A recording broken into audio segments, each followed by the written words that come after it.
Hello and welcome. This is ASO TV News. I am Princess Sabra Usman. The headlines. Vice President Kashim Shettima mourns Borno attack victims, backs President Tinubu's directive on stronger military operations. FCT Minister Barrister Wike okays new CO of O for 374 residents. And FCT resident doctors commence 7 days warning strike. The Vice President Kashim Shettima has expressed deep sorrow over the recent terrorist attack in Dara Jamal community, Bama local government area of Borno State, where many lives, including those of civilians and soldiers, were lost. In a condolence message on Monday by the Senior Special Assistant to the President on Media and Communications, Office of the Vice President Stanley Nwokocha, the VP described the incident as a national tragedy, saying the killings had thrown the entire country into mourning. He extends his heartfelt condolences to Governor Babagana Zulum, the people of Borno State, and the Nigerian military over the tragic loss of compatriots. These deaths, he said, have left the entire nation in collective grief, but confident that justice will be served for the bereaved families. The Vice President assured residents that the federal government, under President Tinubu's leadership, is determined to defeat terrorism. He recalled the President's directive to the armed forces to review current security operations and deploy advanced military hardware and surveillance equipment to strengthen the fight against insurgent groups across the country. He also reiterated the government's consideration of establishing state police in line with President Tinubu's position that some security challenges require specialized local units with knowledge of terrain and culture to effectively safeguard communities. The Vice President joined in offering prayers for the repose of the victims' souls and assured the people of Borno of the administration's continued support in restoring peace and stability. The Association of Resident Doctors, Federal Capital Territory, ARDFCT, has commenced its 7 days warning strike. ARDFCT President Dr. George Ebong made the announcement in Abuja, saying the decision followed resolutions reached at the end of his emergency general meeting held on Friday, September 5th. He said the decision is hinged on the attitude of the FCT administration, despite rounds of extensive dialogue in addressing persistent and unresolved issues affecting the association. Some of the issues raised by the associations include lack of manpower, the psychological impact of long working hours on doctors, which has resulted in the death of a doctor recently in Port Harcourt, unpaid salaries and unexplained deductions. He stated there has not been any deployment since 2011. The resident doctors described the FCT health system as a long-standing systemic failures requiring comprehensive and immediate reform.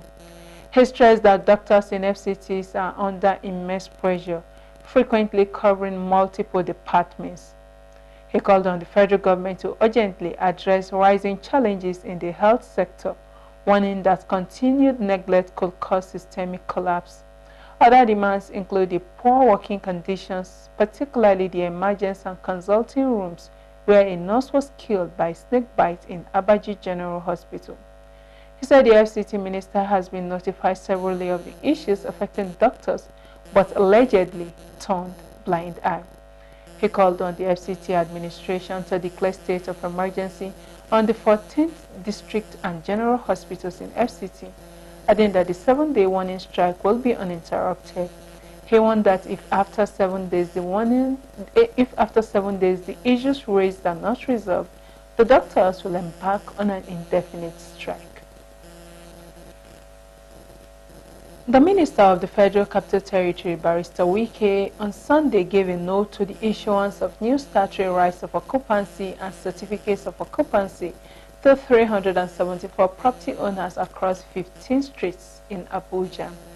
The Federal Capital Territory Administration has discovered that the owners of these properties have illegally converted the land use of their properties without official approval. The development comes after FCTA discovered that the affected allottees unilaterally converted the designated land use of their properties without official approval, thereby violating the terms and conditions of their existing RFO. In a public notice issued and signed by the FCTA, the administration announced that the erring property owners should pay a penalty or violation fee of 5 million naira each within 30 days effective from Wednesday, 10th September 2025.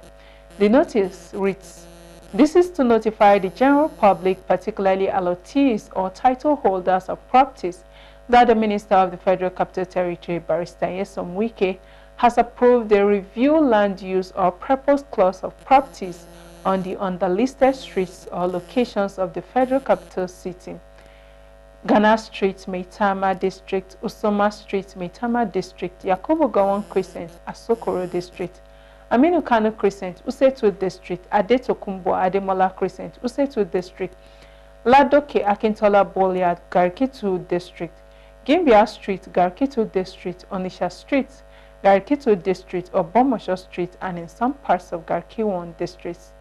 According to the notice, all affected allottees or holders of properties who without approval converted the land use of their properties on the above listed streets or locations, having violated the terms and conditions of grant of the right of occupancy, are hereby given 30 days from Wednesday, 10th September 2025 to pay a penalty or violation fee of 5 million naira.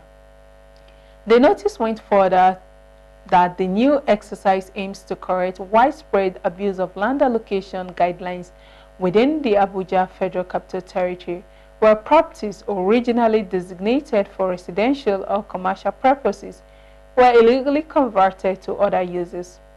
Recall that August 8, 2025, the minister inaugurated 2 ad hoc committees with a 2-week mandate to review land use purpose clause of properties in Abuja and submit recommendations.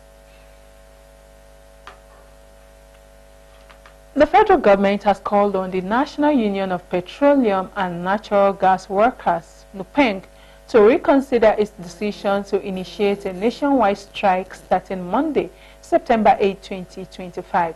The dispute centers around the Dangote Group's policy that allegedly restrains its employees from associating unions in the industry. Minister of Labor and Employment Mohammed Megari Dingadi made the call in a statement signed by the head of information in the ministry, Patience Onwobia. He also appealed to the Nigerian Labour Congress to retract the red alert it issued, which urged its affiliate unions to prepare for a nationwide strike in support of the petroleum workers protesting what they describe as the Dangote Group's anti-worker and anti-union practices. The minister stated that with the ministry's ongoing intervention in the matter, all unions involved should postpone any plans to disrupt the petroleum sector. The union stated that the action was a direct response to Dangote Refinery's alleged efforts to bar its compressed natural gas tanker drivers from affiliating with labor unions. Both the Petroleum Tanker Drivers and the Direct Trucking Company Drivers Association have declared their refusal to participate in the planned strike organized by NUPENG. But despite opposition from the Direct Trucking Company Drivers Association, NUPENG on Sunday reaffirmed its commitment to proceed with the planned industrial action. Meanwhile, human rights lawyer Femi Falana has backed NUPENG's proposed strike, asserting that the Dangote Group's policy violated Section 40 of the Nigerian Constitution, Section 12 of the Trade Union Act, and Article 10 of the African Charter on Human and People's Rights, Ratification and Enforcement Act. He added that the policy breached several international agreements Nigeria has ratified, including the Freedom of Association and Protection of the Rights to Organize Convention 1948, number 87. The Right to Organize and Collective Bargaining Convention 1949, number 98 of the International Labour Organization, as well as the United Nations Universal Declaration of Human Rights, the International Covenant on Economic, Social and Cultural Rights, and the International Covenant on Civil and Political Rights. Political Rights. The House of Representatives has restated commitment to strengthening the capacity of local government councils to enact effective bylaws that drive grassroots development. Chairman House Committee on Delegated Legislation, Mr. Richard Bamishile, made the commitment during the opening of a national retreat at the National Assembly. He said the session will, amongst other areas, focus on strategies to empower local governments to create impactful bylaws tailored to the unique needs of their communities as an essential tool for promoting accountability, strengthening local governance, and improving the quality of life for citizens. In his remarks, President of ALGON, Mr. Bello Lawal, described the workshop as a unique opportunity to give local governments, being the tier closest to the people, a stronger and more direct voice in Nigeria's physical architecture. He said ALGON will not relent until local governments are adequately empowered with the resources needed to meet citizens' expectations in line with constitutional provisions. The retreat themed Enhancing Legislative Capacity of Local Government Councils and the Review of the Vertical Revenue Allocation Formula was organized in collaboration with Association of Local Government of Nigeria and the Bagama Networks Limited. The All Progressive Congress APC flag bearer for Kuje Area Council, Samuel Shekwolo, has received a significant endorsement from the Gbari community across the 10 wards of Kuje Area Council. The Gbari delegation, comprising leaders from various wards, unanimously declared their support for Shekwolo, citing his exceptional credentials, capacities, and vast network as reasons for their backing. According to the Gbari leaders, the current team is reserved for the Bagi people in the rotational arrangement among the 3 major tribes in Kuje Area Council, the Bagi, Gade, and the Gbari. They expressed confidence in Shekwolo's ability to lead Kuje Area Council to prosperity and fulfill its potential. The leaders highlighted Shekwolo's compassion, emotional sensitivity, and impressive pedigree as qualities that have earned him widespread acceptance and growing support.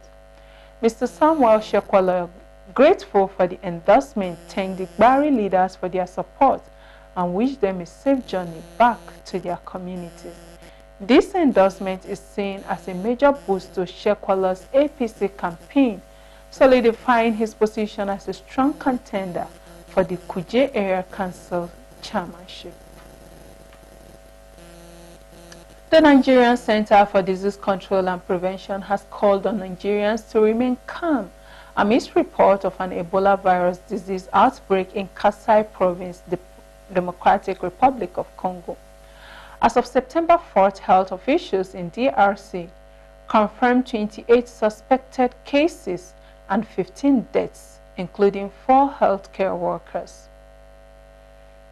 In a public health advisory released on Saturday, NCDC DG Dr. Jide Idris stated that no case of Ebola have been detected in Nigeria.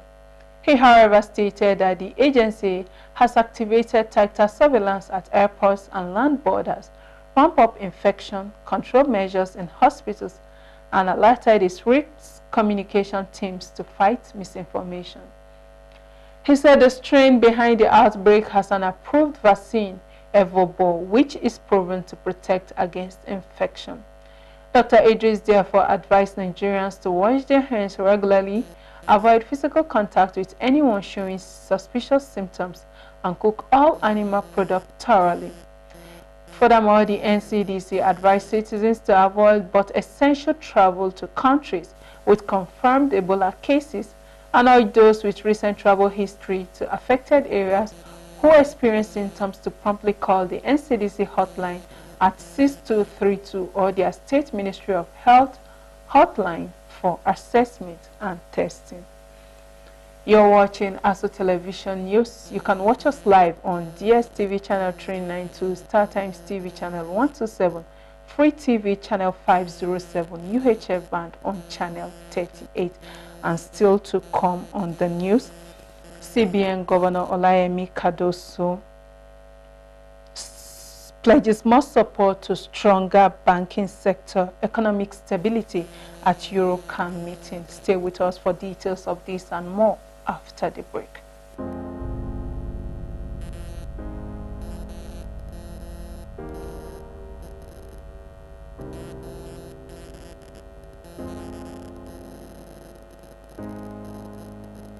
Let's get one thing straight. Being a woman with disabilities doesn't mean you don't have the right to quality sexual and reproductive health information and services. Family planning, maternity care, STI prevention. Every woman deserves access to safe, respectful, and inclusive reproductive health care. My body, my health, my reproductive rights. No limits, no exceptions. Your health matters. Your choices matters. Get informed, get care, and take charge of your future. Welcome back. Moving on, the newly inaugurated National Executive Council of Ukomu Igala, an umbrella socio-cultural organization of the Igala Nation, has vowed to end what it considers to be the self-imposed marginalization of its people in governance, a problem it attributed to the presence of divergent political interests of native Igala political players. This charge was contained at the inaugural address delivered by the new national president, Major General James Alilu Ataguba, immediately after assuming formal control of the organization. Daniel Obi was there and falsing these reports. The traditional breaking of the kola nuts, a cultural ritual among the Igala people, preceded the formal handover proceedings, which included the launch of a 150 million naira Inikpi radio and television project. Do solemnly swear that I will be faithful and bear true allegiance to the Federal of Nigeria and bear true allegiance. In his call to duty address, the retired general reiterated some of the difficult taxes that lies ahead. He spoke on the necessities of a harmonized front through a pan-Igala and Basa sociocultural organization like Ukomu Igala. Like Martin Luther King said, human progress is neither automatic or inevitable. What it means, we must continue to work at it. For Rive Chiefs here, please don't be discouraged. Don't give up. Things will change for the better. Earlier, Dr. Michael Idachamba, the organization's Board of Trustees chairman, and Chief Idris Samuel Ukutepa, the inauguration committee chairman, in their respective remarks, spoke on the deplorable condition of the road network within the Igala land, as well as the rising spate of insecurity and political thuggery among Igala youths. At that time, there were issues of political thuggery, there were issues of lack of representations. There were other critical issues, but as it is now, we now have additional situations like insecurity that have literally gone through the roof. For Igala to be recognized as a force, there must be unity in the rank and file of the people. The current attitude of everyone for himself and no one for us all is too dangerous for our strength. Distinguished sons of Igala land who spoke to the press voiced their expectations for the incoming national executives. First of all, is unity. If you don't have unity, then there's nothing you can do. So the first one to have a reconciliation among our people. Let them understand that politics can be played differently, but the unity is most important. What we have gathered today, we will discover that it's a wake-up call for the Igala sons and daughters to come together under one umbrella and make one resolutions to make Igala move forward politically, economically, and socially. The new organization executives comprises of Professor Lucy Ubadu and retired Naval Commodore Godwin Ubaji as Deputy National Leader and Secretary, respectively. Others include Chief Vivian Idama as National Women Leader, Comrade Abdullahi Haruna as Youth Leader, Rotarian Salihu Ibrahim Kindo as National Director of Media and Publicity, among an eminent host of other personalities. Daniel Obi, ASO Television News.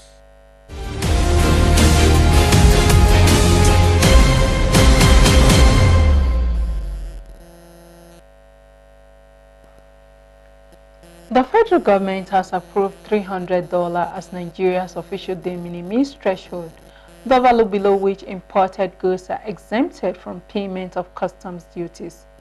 Its implementation takes effect from Monday today, 8 September 2025. Minister of Finance and Coordinating Minister of Economy Wale Edun made the approval when he chaired the Nigerian Customs Service Board 63rd regular meeting in Abuja. The NCS National Public Relations Officer Comptroller of Customs Abdullahi Mewada made this known in a statement. Said the minister has approved a de minimis threshold value for low-value consignment imported through express shipments or by passenger baggage. This decision, which takes effect on Monday today, aligns with the best global practices that aims to simplify clearance processes for low-value consignments, enhance trade facilitation, and provide clarity for e-commerce stakeholders and travelers. He stated that after a comprehensive review of similar practices across continents, the board approved $300 as Nigeria's official de minimis threshold. The exemption, he said, will apply to low-value imports, e-commerce consignments, and passenger baggage. The threshold is restricted to 4 importations per annum, aligns with Section 5 C and D, Section 158, Subsection 5 and 6, and other relevant provisions of Nigerian Customs Service Act 2023, as well as international instruments including the World Trade Organization's Trade Facilitation Agreement and the World Customs Organization Revised Kyoto Convention. Still on business, Governor of the Central Bank of Nigeria, Olayemi Cardoso, has pledged more support of the bank to establishing macroeconomic stabilities, fortifying the banking sector, and ensuring that Nigeria becomes a top investment destination. The CBN governor in Lagos during the European Business Chamber's fireside chat, moderated by the chief country representative, Deutsche Bank Nigeria, Andreas Voss, acknowledged that the recapitalization exercise for banks is making good progress and will result stronger institutions that can withstand shocks and finance growth. While pointing that headline inflation is currently decreasing as a consequence of collective efforts, Mr. Cardoso reiterated positive development through increased collaboration, including, amongst others, the Federal Ministry of Finance. He further underscored the importance of maintaining stability across the country, saying Nigeria is a market well situated at the entrance to a broader continent at the heart of Africa. According to him, the purpose of the forum is to foster adequate engagement, dialogue, and solutions that will boost effective opportunities between Nigeria and Europe, aimed at creating employment generation opportunities and efficient investment. And that's the news, but before we go, let's take a look at one of our major stories. We told you that Vice President Kashim Shettima has expressed deep sorrow over the recent terrorist attack in Daraja community, Bama local government area of Borno State, where many lives, including those of civilians and soldiers, were lost. I am Princess Sabra Usman.